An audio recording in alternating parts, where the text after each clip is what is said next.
A memória é uma habilidade fundamental que nos permite reter e recuperar informações. Ela é uma função intrincada que os cientistas têm tentado classificar de várias maneiras. Existem diversos tipos de memória, incluindo a de curto prazo e a de longo prazo, bem como a memória reflexiva e a declarativa. Cada tipo de memória parece ser processado por diferentes vias no cérebro. Graças a técnicas de imagem não invasivas, como a ressonância magnética e a tomografia por emissão de pósitrons, os pesquisadores conseguiram rastrear a atividade cerebral enquanto as pessoas aprendem a realizar tarefas. A memória não é armazenada em uma única região do cérebro, mas sim distribuída por todo o córtex cerebral em traços de memória.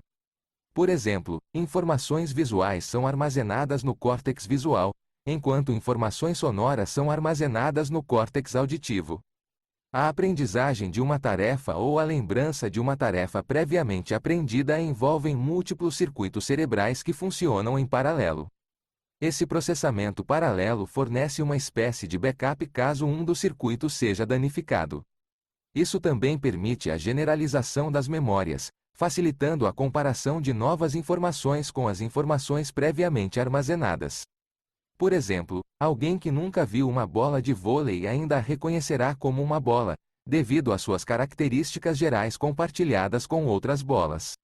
No caso dos seres humanos, o hipocampo é uma estrutura crucial para o aprendizado e a memória.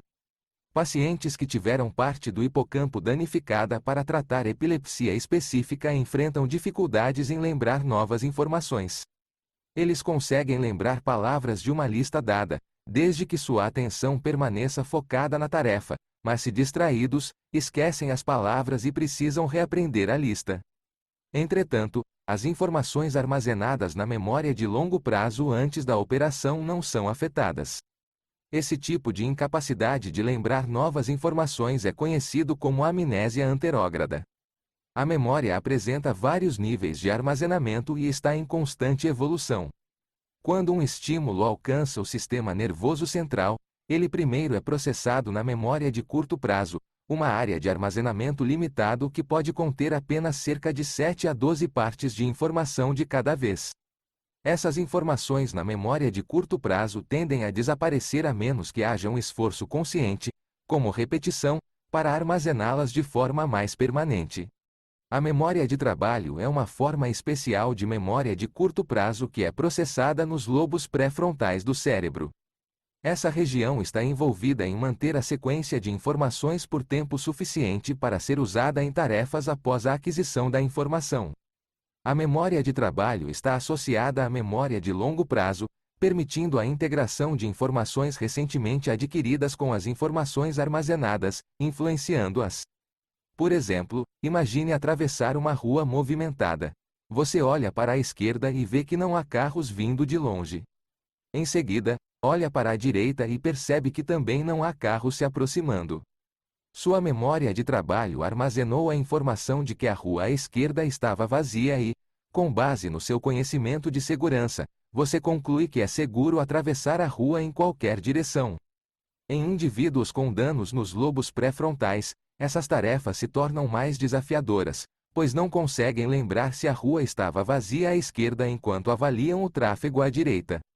A memória de trabalho permite que coletemos fatos da memória de curto prazo e de longo prazo e os conectemos de forma lógica para resolver problemas ou planejar ações.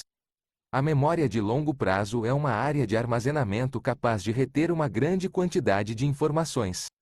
Em tempos antigos, quando os livros eram raros e a história era transmitida oralmente, as pessoas precisavam confiar em suas memórias para armazenar vastos conhecimentos, como as epopeias de A Odisseia e Beowulf.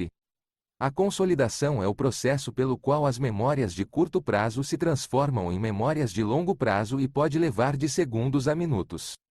Durante a consolidação, a informação passa por vários estágios intermediários de memória, onde pode ser acessada e evocada.